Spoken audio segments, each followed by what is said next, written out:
एक घने जंगल में एक बहुत ताकतवर शेर रहता था। वो रोज किसी न किसी जानवर को पकड़कर खा जाता था। जंगल के सब जानवर उससे बहुत डरते थे। एक दिन सब जानवर इकट्ठे हुए और उन्होंने सोचा कि अगर ऐसा ही चलता रहा तो जंगल में कोई भी जिंदा नहीं बचेगा।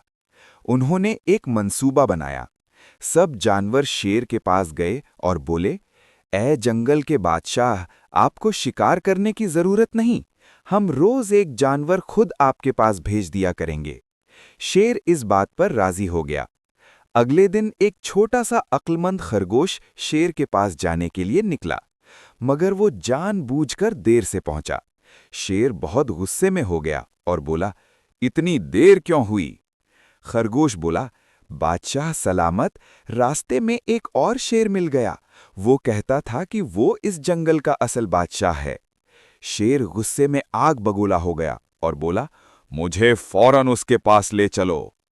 खरगोश उसे एक गहरे कुएं के पास ले गया और बोला, वो इस कुएं में है। शेर ने कुएं में झांका तो उसे पानी में अपनी ही परछाई नजर आई। गुस्से में आकर वो कुएं में कूद गया और डूब गया।